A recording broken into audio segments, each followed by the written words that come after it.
Hey guys, Drifter here. Welcome to Black Ops 3 In Depth. In today's episode, we're going to be reviewing the Peacekeeper MK2. This was one of the new weapons that was recently added to the black market in Black Ops 3, and unfortunately, I was not able to unlock them with the crypto keys and weapon bribes that I had saved up. However, a longtime sponsor, friend, and fan of the channel, Dreamin' Cyrus, did, and he was kind enough to share his gameplay. So today you're going to get to see Dreamin' Cyrus's gameplay while I review the weapon. His channel is linked below, so I would highly appreciate it if you check him out, tell him thank you, subscribe if you're interested in his content. He does COD as well. But let's move on with the review. This is of course a throwback to the Peacekeeper from Black Ops 2, which is the first DLC weapon to ever be added to a Call of Duty game, and it has a rate of fire of 652 rounds per minute, which is average for the assault rifle class. It'd be a little bit slow if it were a submachine gun, however this is now in the assault rifle class, and it's kind of mid to low tier in that regard. It'll deal 30 damage per shot up close, 29 damage at most medium ranges, and 22 at its maximum range, meaning that it will take between 4 and 5 shots to kill, thus making it an overall low damage weapon. The headshot multiplier is 1.1x, which means it's not going to be very useful at most ranges. At no range that I can think of at the moment is that going to get you any less shots to kill. It'll make a slight difference in hardcore, and it might make a difference if somebody's injured, but overall I really wouldn't worry about it, and I wouldn't be going for headshots.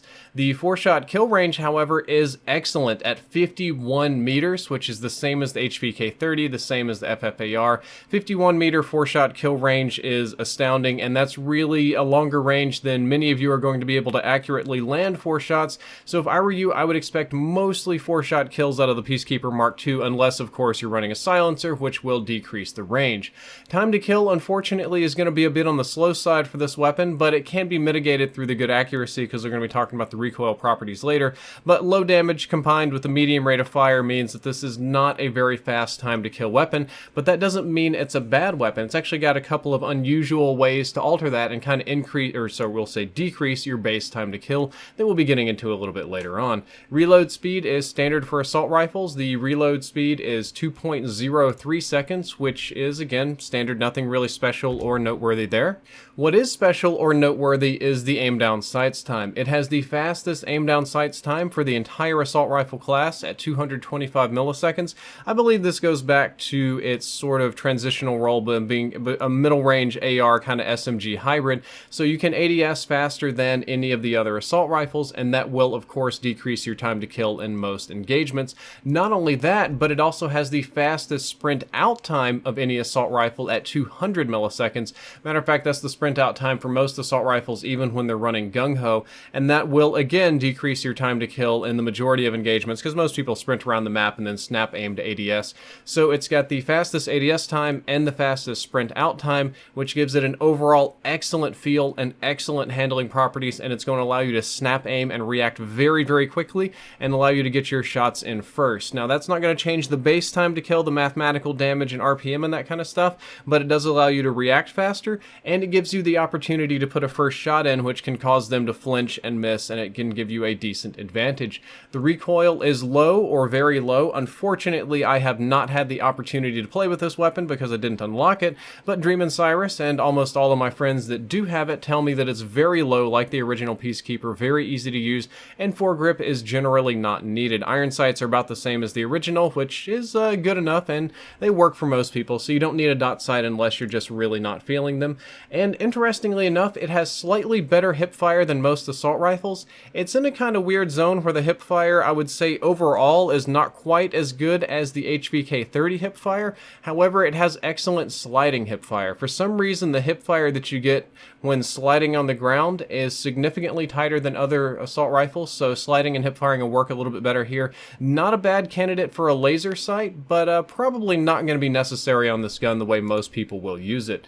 It also has better aim down sights move speed, or we'll say faster aim down sights move speed than all of the other assault rifles, and a unique stock attachment too, which further increases your aim down sights move speed to make it very similar to SMG performance in this game.